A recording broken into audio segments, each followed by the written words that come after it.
큰 영화로신 주 이곳에 오셔서 이 모인 자들로 조백성 삼으사 그 중에 항상 계시고 그 중에 항상 계시고 영광 나타내소서.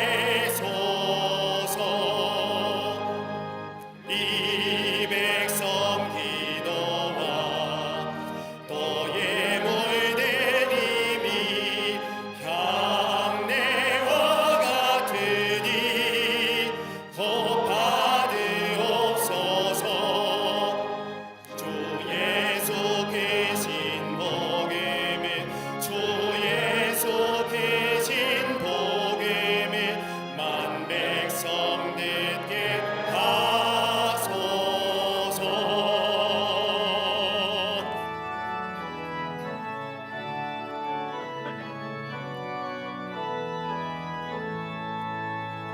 좀 있는 만민이 참 진리 지키며 예성 너들같이 조 찬송하다가 저 천국 보좌 앞에서 저 천국 보좌 앞에서 늘 찬송하게 하소서.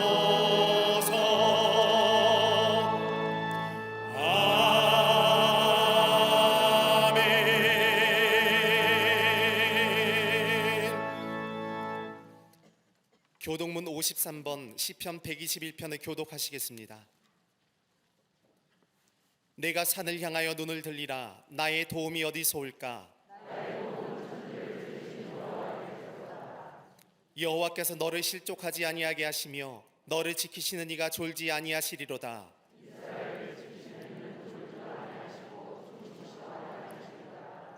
여호와는 너를 지키시는 이시라. 여호와께서 내 오른쪽에서 내 그늘이 되시나니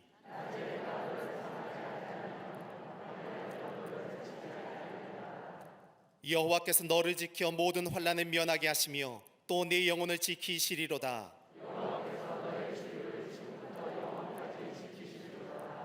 아멘.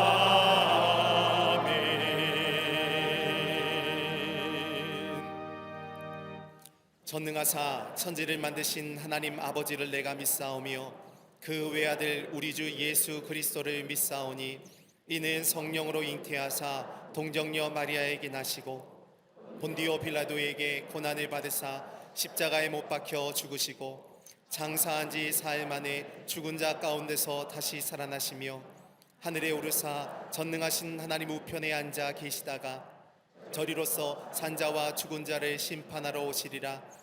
성령을 믿사오며 거룩한 공예와 성도가 서로 교통하는 것과 죄를 사하여 주시는 것과 몸이 다시 사는 것과 영원히 사는 것을 믿사옵나이다. 아멘.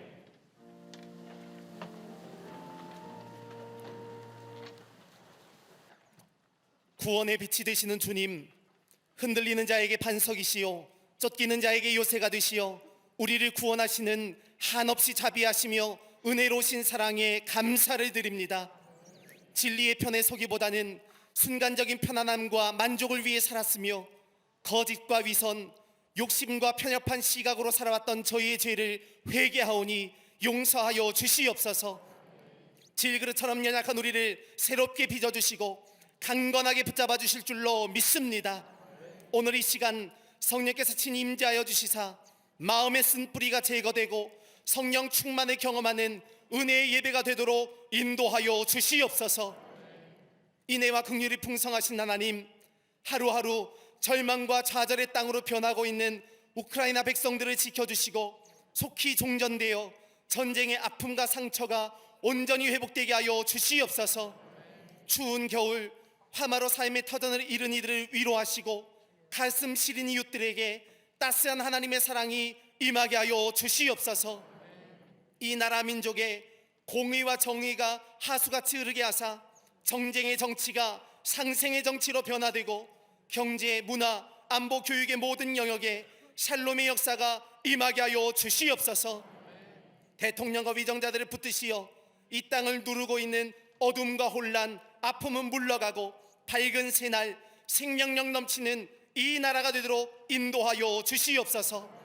또한 북한의 악한 정권은 공의로 다스려 주시고 핵과 미사일의 야욕을 버리게 하여 주시옵소서. 생명의 울부짖음과 지하교회 성도들의 눈물이 복음적 통일의 역사를 통해 아름다운 결실을 맺게 하실 줄로 믿습니다. 바른 가치관과 윤리관, 역사관이 정립되어 동성애, 우상과 이단, 미신은 속히 무너지고 포괄적 차별 금지의 독소 조항들이 제거되게 하여 주시옵소서. 기독교적 가치를 지키기 위해 몸부림치는 사학들을 지키시고 말씀과 예배를 통해 다음 세대를 키워가도록 사학법이 재개정되게 하여 주시옵소서. 어려운 시대 속에서 부욕해 하시는 예수의 생명을 열방에 증거하는 능력의 재단 되게 하심에 감사합니다. 한국교회의 영적 회복과 신앙의 갱신을 위해 날마다 기도하시는 담임 목사님, 걸음이 닿는 곳마다 복된 일들이 나타나게 될 줄로 믿습니다. 교단과 한국교회를 넘어 전 세계 기독교회를 이끄는 참된 지도자로 서게 하사 하나님 나라의 확장에 귀히 쓰임받게 하여 주시옵소서. 오늘 우리의 심령 골수를 쪼개는 능력의 말씀을 통해 삶이 변화되고 새로운 힘과 용기를 얻는 은혜와 소망의 시간이 되게 하여 주시옵소서. 또한 갈릴리 성가대와 오케스트라를 기억하셔서 성령의 감동을 전하는 은혜의 찬양으로 삼아 주시옵소서. 함께 예배하는 남교회, 서교회, 북교회, 국내외 선교지 안타까운 마음으로 온라인과 방송으로 예배하는 모든 성도들과 해외에서 병상에서 기도하는 모든 이의 삶에도 충만한 은혜를 허락하여 주시옵소서. 이 모든 말씀 우리 주 예수 그리스도의 이름으로 기도하옵나이다. 아멘. 하늘에 계신 아버지 이름 거룩하사 주님 나라 임하시고 뜻이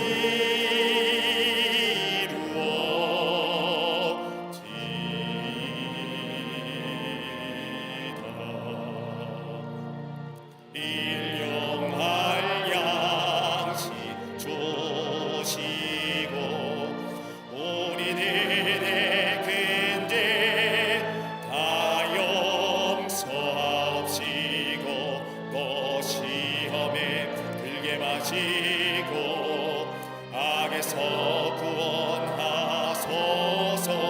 대개 주의 나라 주의 권세 주의 영광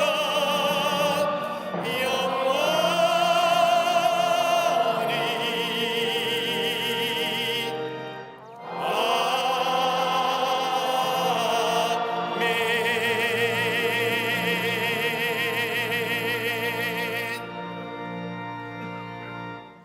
예수께서 가버나움에 들어가시니 한 백부장이 나와 간구하여 이르되 주여 내 하인이 중풍병으로 집에 누워 몹시 괴로워하나이다. 이러시되 내가 가서 고쳐주리라. 백부장이 대답하여 이르되 주여 내 집에 들어오심을 나는 감당하지 못하겠사오니 다만 말씀으로만 하옵소서. 그러면 내 하인이 낫겠사옵나이다. 나도 남이스라엘에 있는 사람이요 내 아래에도 군사가 있으니 이들어 가라 하면 가고 저들어 오라 하면 오고 내 종들어 이것을 하라 하면 하나이다. 예수께서 들으시고 놀랍게 여겨 따르는 자들에게 이르시되 내가 진실로 너희에게 이르노니 이스라엘 중 아무에게서도 이만한 믿음은 보지 못하였노라. 또 너희에게 이르노니 동서로부터 많은 사람이 이르러 아브라함과 이삭과 야곱과 함께 천국에 앉으려니와 그 나라의 본 자손들은 바깥 어두운 데 쫓겨나 거기서 울며 이를 갈게 되리라. 예수께서 백부장에게 이르시되 가라 내 믿은 대로 될지어다 하시니 그 즉시 하인이 나으니라. 아멘.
갈릴리 성가대와 퀘스트라의 귀한 찬양에 감사합니다. 아일랜드의 한 목사님이 승객을 기다리는 택시에 올라탔습니다. 근데 운전기사가 손님을 기다리는 동안 성경을 읽고 있는 겁니다.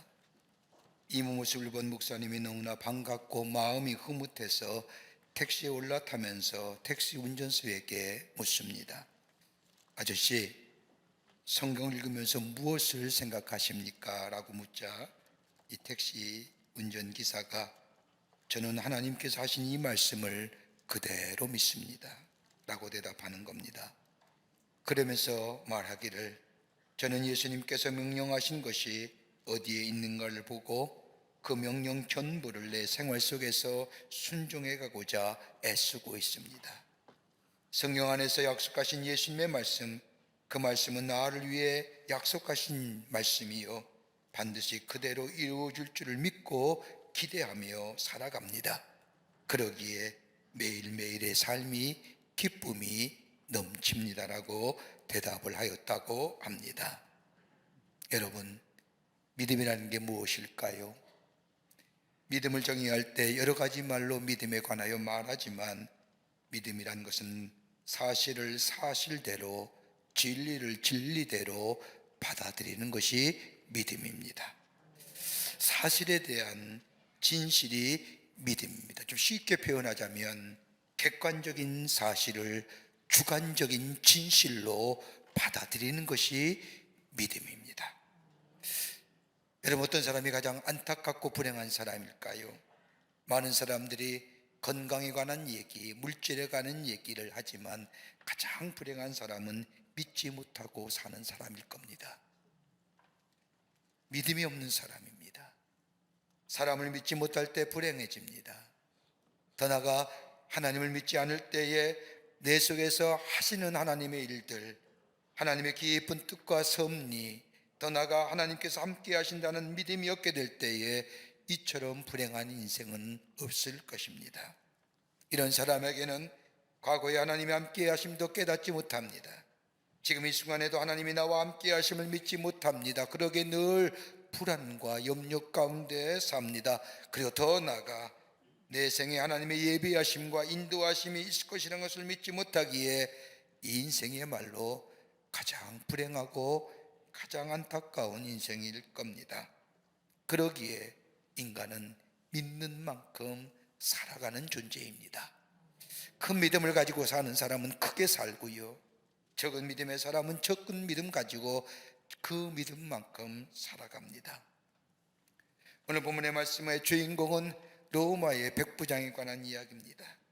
오늘 예수님께서 이방인인 백부장의 믿음을 칭찬하시는데 내가 이스라엘 사람 가운데 이만한 믿음을 만나본 적이 없다고 말씀하시며 더 나아가 내 믿음대로 될지어다 라고 칭찬하십니다. 여러분, 만약 예수님께서 내가 너에게 무슨 말 해주랴라고 말씀하신다면 여러분 어떤 말 듣기를 원하실까요? 잘 되게 해주세요, 뭐 주세요, 이런 것보다 더 확실한 것이 있다고 한다면 오늘 예수님이 내게 하시는 말씀, 이 백부장이 하신 말처럼 내 믿음대로 될지어다 라고. 여러분, 이것만큼 귀한 믿음이 어디 있을까요? 귀한 말씀이 어디 있을까요? 오늘 이방인으로서 예수님의 칭찬받은 이 백부장의 믿음, 어떤 믿음이었기에 내 믿음대로 될지어다 라고 칭찬하시며 그가 원하고 바라는 것들을 하나님 안에서 이루는 역사를 경험케 했을까요? 오늘 우리 모든 광림의 교우들이, 오늘 이 모든 사람들이 오늘 이 믿음 속에서 하나님의 축복을 누리며 하나님의 기적의 역사를 매일 경험하며 믿음의 깊은 자리에 들어가는 복된 삶 되기를 간절히 소망하면서 함께 말씀을 나누며 은혜 받기를 원합니다.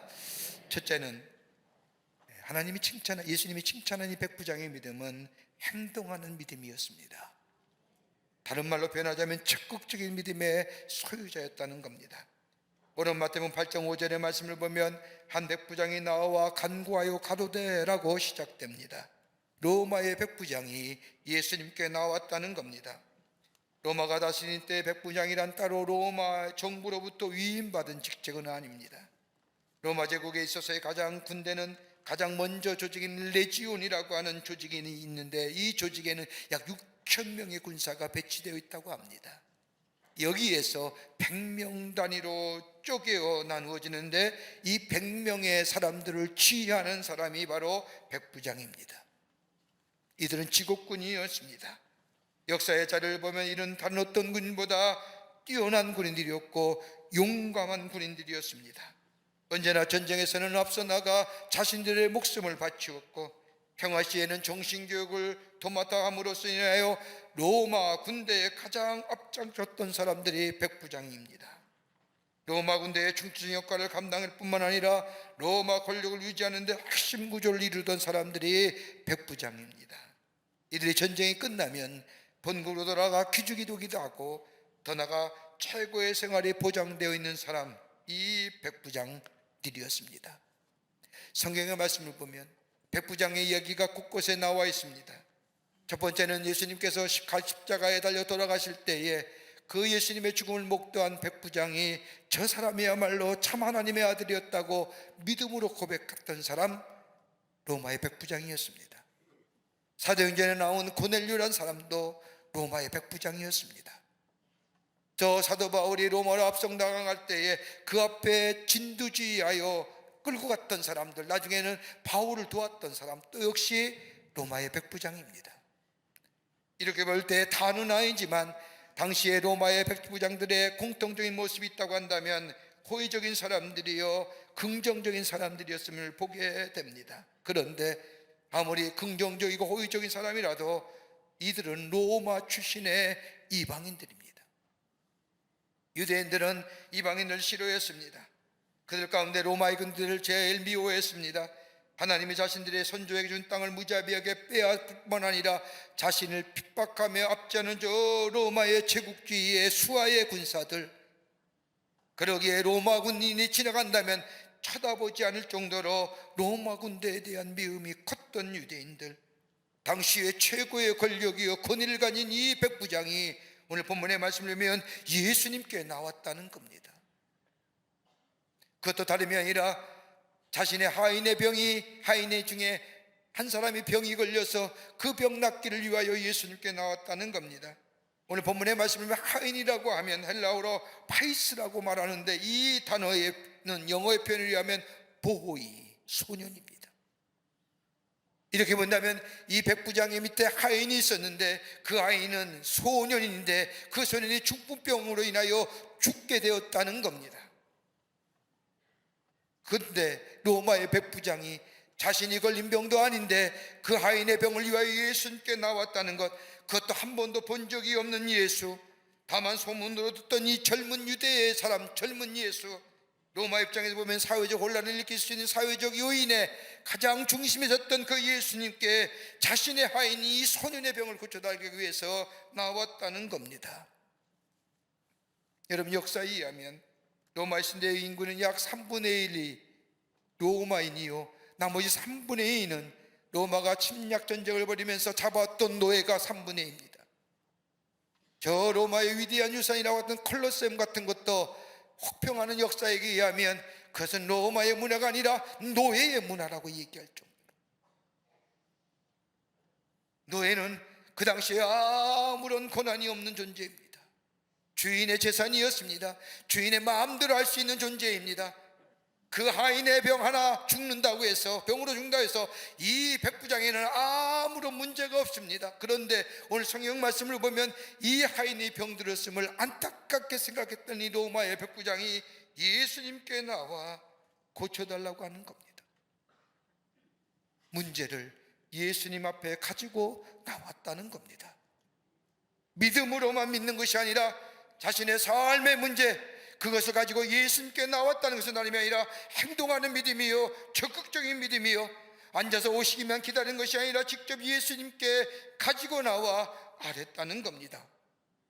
여러분, 믿음이 있다는 것은 앉아서 기다리는 것이 아니라 하나님을 바라보는 것이요 하나님께 시선을 고정하는 것이요 그냥 바라보는 것이 아니라 적극적으로 나아가는 겁니다. 하나님의 약속만 바라며 기다리는 것이 아니라 행동하는 믿음을 가지고 나아가게 될 때에 거기에 역사가 일어나게 됩니다. 여러분, 이스라엘 백성들을 보십시오. 출애굽하여 하나님의 약속이 땅인 가나안 땅을 향해 나아갈 때에 여러분, 광야에 40년의 생활을 합니다.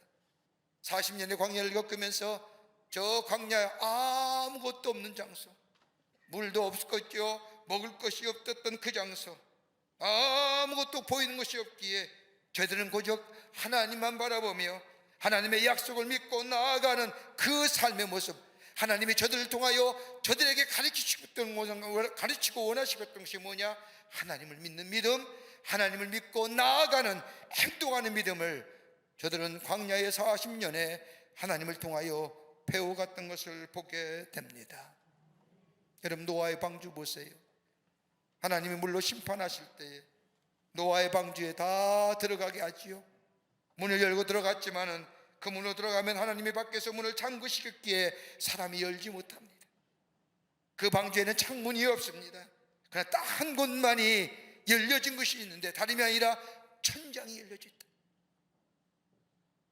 주변에 아무리 파고가 높이 분다 할지라도, 파도가 일랑출렁인다 할지라도 우리가 바라볼 것은 저 두려워하는 저 파도나 저 바람에 일어나는 바람물결이 아니라 눈을 들어 하나님 앞에 고정하며 하나님 앞에 바라보게 될 때에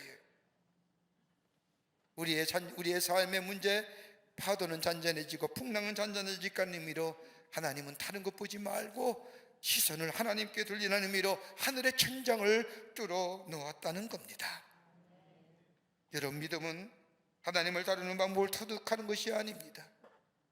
반대로 하나님을 컨트롤하는 것이 믿음이 아닙니다.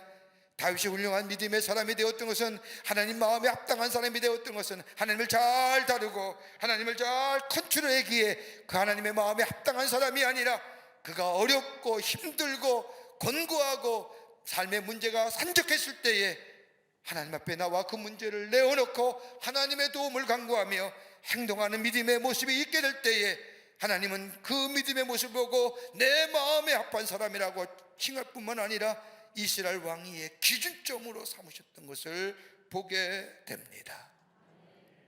심리학 학설 가운데 인식의 차단이라는 학설이 있습니다. 이 학설은 펜실베니아 대학의 길손이라고 하는 교수가 발표된 학문인데, 이 학설은 다름이 아니라 자신과 세상을 보는 태도에 따라서 그의 삶이 결정되어진다는 겁니다. 자신에 대해 늘 슬프고 가련하게 보며 염세적으로 세상을 보는 사람은 세상을 부정적으로 보는 사람이 되며, 그럼에도 불구하고 이런 사람은 자신에는 언제나 슬픈 낯의 사람들만, 그림자만 보여지게 된다는 겁니다. 그러나 자기 자신을 긍정적으로 바라보며 세상을 소망 가운데 희망으로 보는 사람은 언제나 그의 눈에는 기쁜 모습, 힘 있는 모습, 활기찬 모습이 눈에 들어온다고 하는 겁니다. 그러면서 이 길선 교수는 습관이 행복에 연결된다는 겁니다.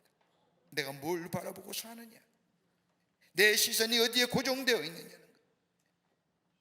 그러면서 이 길선 학자는 기쁨이 없는 사람이 어떤 사람이냐, 그 원인을 조사해 봤더니 세 부류의 사람이 기쁨이 없는 부류의 사람이라는 겁니다. 하나는 뭐냐? 불가능한 표준에 도달하려고 발버둥 치는 사람들, 다른 말로 말하면 만족을 모르는 사람. 하나님 내게 주신 분깃이 있는데 분깃으로 인하여 자족하며 만족하며 누리는 사람들, 그 안에 기쁨이 있는데 이거 모르고 누리지 못한 사람, 기쁨이 없는 사람. 또 한 부류의 사람은 실패의 경험에 지나치게 매달려 있는 사람, 과거의 실패에 매여 사는 사람들, 넘어서서 새로운 미래를 향하여 나아가야 되는데 과거에 나에게 실패되었던 것에 발목이 잡혀 도무지 나아가지 못하는 사람들, 기쁨이 없는 겁니다. 또 한 부류의 사람이 있다고 한다면 실패의 경험을 너무 일반화하려는 사람들. 실패는 나에게 교훈을 줍니다. 내게 귀한 깨달음을 가져다 줍니다. 그 실패의 경험을 통하여 새로운 미래를 열어갈 새로운 힘과 새로운 지혜가 있어야 되는데 그까짓 건 뭐 그럴 수도 있지라고 하며 일반화시키는 사람.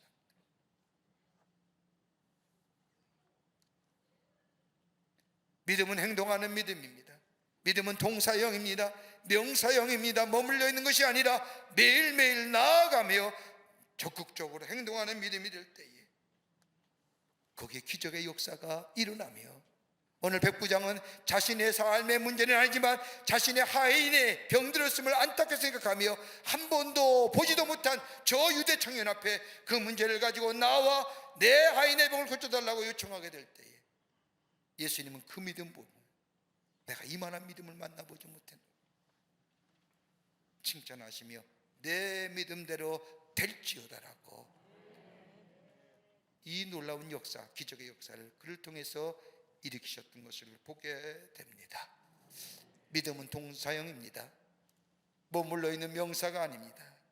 나아가는 믿음 속에 우리의 삶의 문제와 삶의 어려움을 주님 앞에 나와 내어놓고 주님의 도움을 구하는 그 행동하는 믿음 속에 우리 또한 기적의 놀라운 역사를 경험하는 하나님 나라의 복된 백성이 될 줄 믿습니다.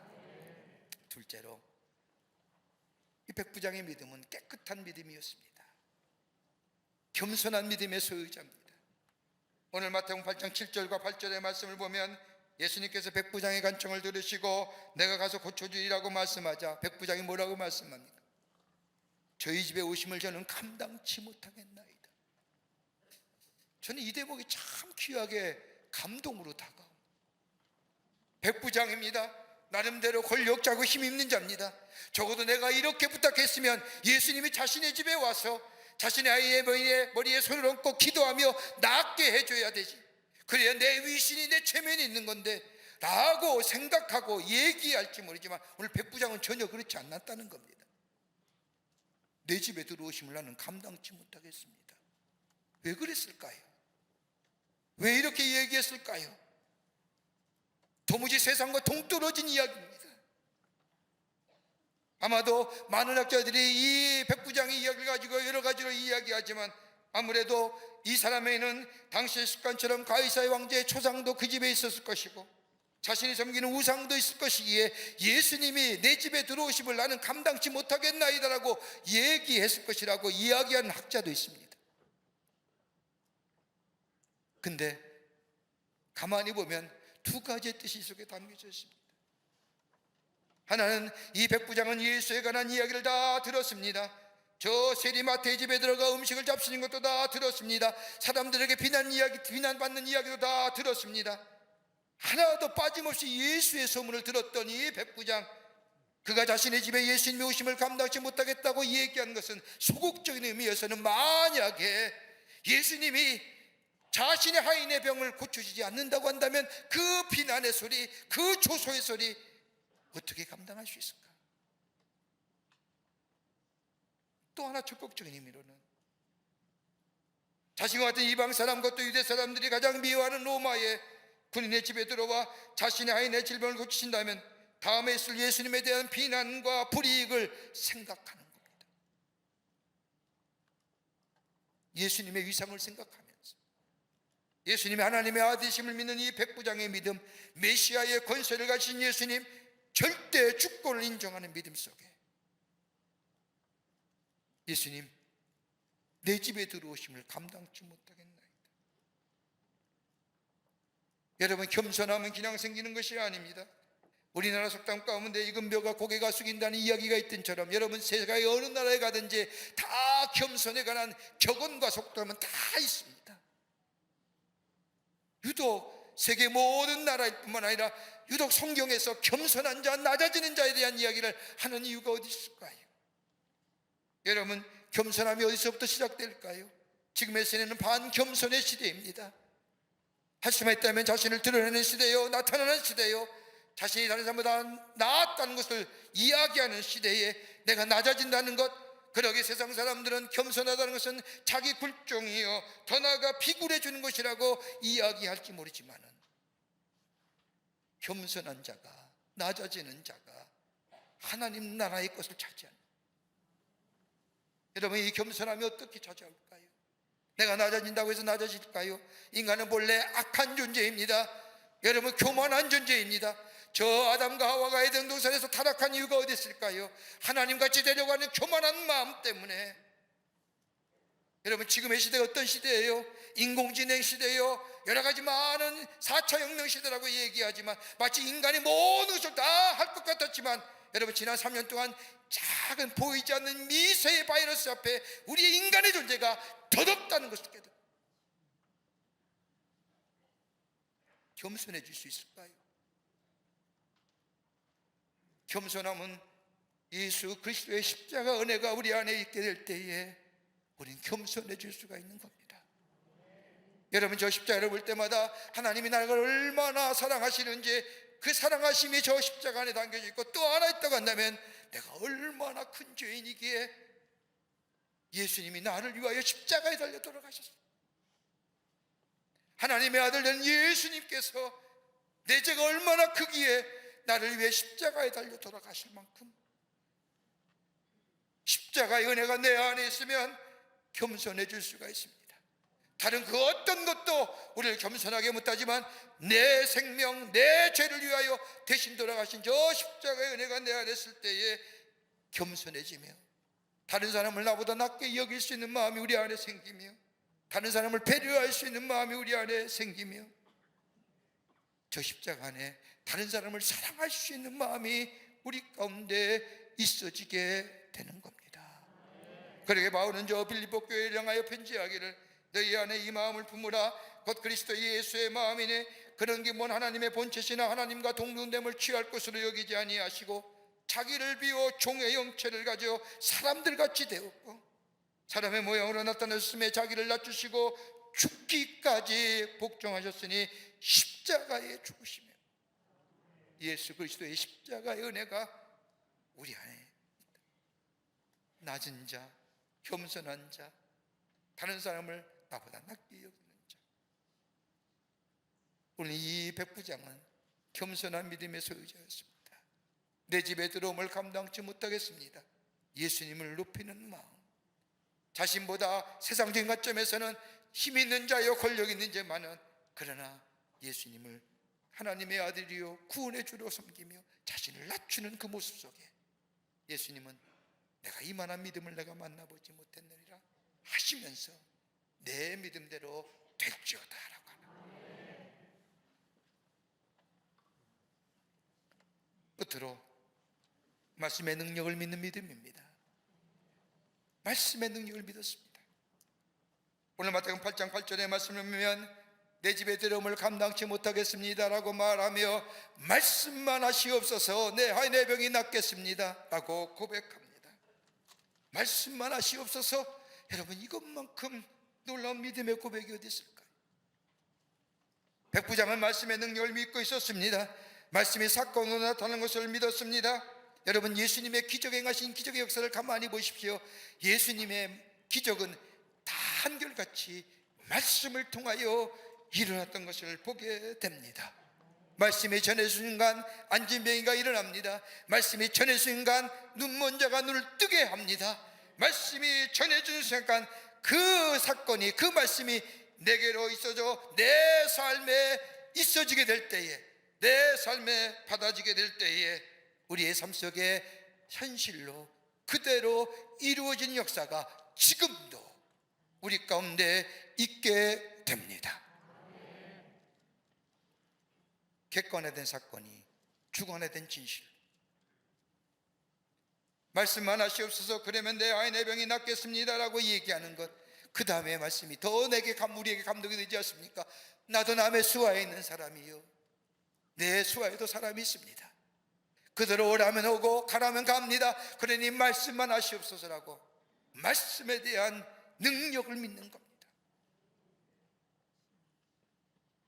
다윗에 이어 왕이 된 솔로몬 약간의 21살 나이에 이스라엘 왕이 됐지요. 그 이스라엘 왕이 됐다는 사실이 이 솔로몬에게는 너무나 버겁고 무겁고 힘든 짐이었습니다. 아버지 다윗과 비교하기에는 자신에게는 참으로 연약한 자입니다. 부족한 자입니다. 지혜도 없는 자입니다. 이런 솔로몬이 하나님 앞에 엎드려 기도하지 않습니까? 1000번제를 드리며 하나님 앞에 기도할 때 하나님이 그에게 나타나 말씀합니다. 내가 내게 무엇을 고 구하라라고 얘기할 때에 솔로몬이 대답하기를 지혜로운 마음을 주시옵소서. 여러분 지혜로운 마음의 원문을 보면 히브리어는 이렇게 얘기합니다. 레이브 슈마하더라고요. 하나님의 말씀을 듣는 마음. 여러분 지혜는 어디서 나와요? 하나님의 말씀을 들을 때에 지혜가 생기는 겁니다. 지식은 내가 배우고 습득하여 체험한 것이 내 속에 있어질 때 그것이 나의 세계관과 가치관이 되어 그것이 나로 하여금 지식이 있는 자로 만들지만, 지혜는 하나님의 말씀을 듣게 될 때에, 하나님과 나와의 수직적인 관계가 있게 될 때에 위로부터 내리는 것이 지혜요, 그것은 우리로 하여금 나의 삶에 하나님이 원하시고 거룩하고 의로운 삶으로 살아가기에 합당한 것으로 우리에게 이끌어 주시는 것이 지혜입니다. 거기에 바른 분별력이 있습니다. 바른 판단력이 있습니다. 균형 잡힌 인생으로 살아가게 합니다. 2000년 전에 하신 말씀, 오늘도 우리에게 들려오는 이 말씀에 아멘, 그렇습니다, 내게도 이루어질 줄 믿습니다라고 그 말씀을 내 삶 속에 주관하의 진실로, 진리로 받아들이게 될 때, 오늘도 그 말씀의 능력이 우리 가운데 일어나 우리를 새롭게 하시며 하늘의 놀라운 기적의 역사를 경험케 해 주실 줄을 믿습니다. 페르시아 임금이 신실한 종들을 찾고 있었습니다. 하루는 신하가 두 사람의 신실한 종을 소개해 주었습니다. 임금은 이들에게 하루치의 싹을 미리 주면서 우물의 물을 길어 바구니에 담아 항아리에 옮길 것을 요구합니다. 두 종은 물을 항아리에 붓기 위해 노력하였지만 물이 바구니 아래로 흘러내려 항아리에 담을 수가 없었습니다. 한 사람은 얘기하기를, 이렇게 의미 있는 일을 시킬 수가 있단 말인가, 이거 시간 낭비하라며 다 때려치고 집으로 돌아갑니다. 그러나 나머지 남아있는 한 사람은 왕이 싹을 주고 쉬면서 시킨 일이니 우리의 생각으로는 가치가 있든 없든 간에 상관없이 왕이 시킨 일이니 열심히 하면 된다고 생각하면서 계속 물을 깃습니다. 저녁 때가 되어도 물을 계속 길어냈습니다. 계속 물을 길다 보니 우물의 물이 거의 바닥이 보이기 시작합니다. 그런데 이상하게 우물바닥 밑에 빛이 나는 물체가 하나 있는 겁니다. 물을 다 깃고 꺼내보니 그건 다름이 아니라 영롱한 보석이었습니다. 만일 두레박으로 물을 밖으로 옮겨 항아리에 물을 담아들었으면 이 보석은 발견되지 않았을 겁니다. 소비하는 것 같고 허비하는 것 같고 애쓰는 것 같지고 아무런 열매 없는 것 같지만, 여러분, 하나님은 우리에게 하시는 말씀, 그 말씀을 내가 믿고 그 말씀에 따라 순종하며 그 말씀 따라 나아가게 될 때에 여러분, 우리는 우리 안에 놀라운 하나님의 영롱한 보석 같은 선물을 받게 되는 줄 믿습니다. 말씀만 하시옵소서. 내 하인의 병이 낫습니다. 여러분, 이것처럼 믿음의 고백이 어디 있을까요? 오늘 우리가 하나님 앞에 드려줄 그 믿음의 고백이 어떤 걸까요? 하나님 사랑합니다, 하나님, 이렇게 고백할 수 있지만 그보다 더 하나님이 원하시는 고백이 뭘까요? 하나님 우리에게 기뻐하시는 고백이 어떤 걸까요? 믿음의 고백 아닐까요? 여러분, 예수님이 행하신 일 가운데 제자들에 관하여 때로는 실수할 때 있고 때로는 부족할 때 있지만 그때마다 우리 주님은 한 번도 저들을 향하여 책망하지 않으십니다. 딱 한 가지, 믿음 없을 때. 믿음이 왜 없느냐? 믿음이 없는 영고로라. 오늘 백부장은 예수님 앞에 나와 말씀만 하시옵소서. 내가 믿습니다. 말씀의 능력을 믿습니다. 예수님이 이 말씀을 듣게 될 때에 내가 이스라엘 가운데 이만한 사람들, 이만한 믿음의 사람을 만나보지 못했노라 칭찬하시면서 그래 내 믿음대로 될지어다, 내가 믿는 대로 될 거야, 그 말을 듣는 순간 하인의 병이 나았던 거죠. 오늘 우리의 삶, 우리 안에 불투명하고 불확실 속에 살며 앞으로 우리가 어떻게 살아야 할지 그러기에 더 불안하고 더 염려하며 들려오는 흉흉한 이야기들, 그럼에도 불구하고 오늘 우리에게 주시는 귀한 주의 말씀, 주님 말씀하시옵소서, 내가 듣겠나이다 라고 고백하며 그 말씀 앞에 서게 될 때에 우리 주님이 내가 이만한 믿음을 만나보지 못했구나, 내 믿음대로 될지어다 라고 하나, 이 놀라운 약속의 말씀, 이 말씀을 부여잡고 오늘도 그 말씀에 힘입어 주님 앞에 문제 가지고 나오며 겸허한 믿음의 신앙으로, 말씀의 능력을 믿는 믿음으로 놀라운 하늘의 기적을 경험하며 우리의 믿음이 더 깊은 자리에 서서 주님과 함께 걸어가는 복된 삶 여러분과 저와 되시기를 주의 이름으로 축원합니다. 하나님 감사합니다. 저희들 주께서 사랑해 주셔서 하나님의 자녀 삼으심에 감사합니다. 믿음은 머물러 있는 것이 아니라 움직이는 것이요 나아가는 것입니다.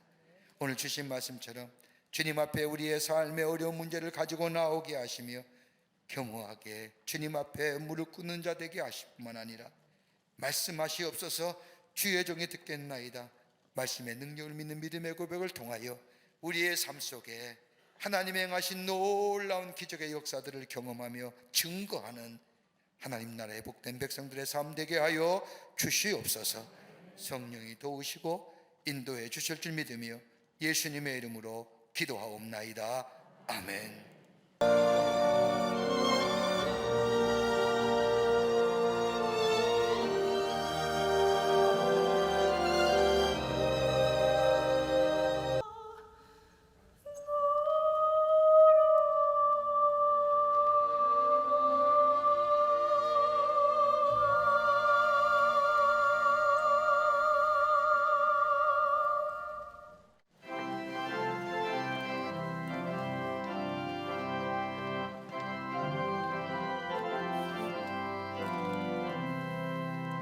어디든지 예수 나를 이끌면 어디든지 예수 함께 가려네. 예수 함께 아니 가면 나가 없고 예수님과 동행하면 겁없네. 어디를 가든지 겁낼 것 없네. 어디든지 예수 함께 가려네. 세상 친구 모두 나를 떠나도 주와 동행하면 외로움 없겠네. 가는 길이 위태하고 험해도 어디든지 예수 함께 가려네. 어디를 가든지 겁낼 것 없네. 어디든지 예수 함께 가려네.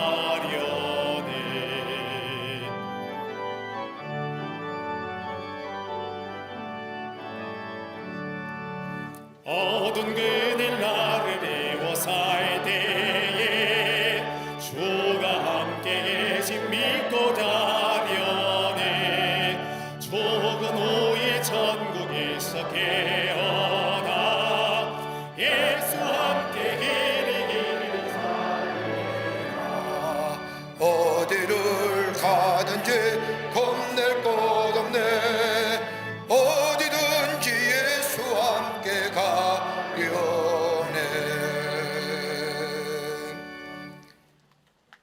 우리를 구원하시기 위해서 인간의 몸을 입으시고 이 땅에 오셔서 우리의 죄를 대신하여 십자가에 달려 돌아가시어 우리에게 구원을 허락해 주신 우리 구주 예수 그리스도의 크신 은혜와 하나밖에 없는 당신의 아들을 우리에게 아낌없이 내어주신 하나님 아버지의 한량없으신 사랑하심, 그리고 우리 안에 내재하시어 역사하시어 구원의 완성을 이루어가시는 성령님의 놀라운 능력의 역사가 거룩한 주의 날 주의 전에 올라와 주의 말씀 들으며 주님 말씀하시옵소서 주의 종이 듣겠나이다 라고 주 앞에 고백하며, 그리고 인하여 하나님의 놀라운 축복의 역사를 경험하는 자로 살아가며 저 세상 속에 증거하는 자로 살아가기로 결단하고, 저 세상을 향하여 나아가는 우리 모든 사랑하는 광림의 권속들과 영상을 통하여 예배에 참여한 모든 이들 위해 주께서 지금으로부터 영원토록 함께 하시기를 간절히 축원하옵나이다. 아멘.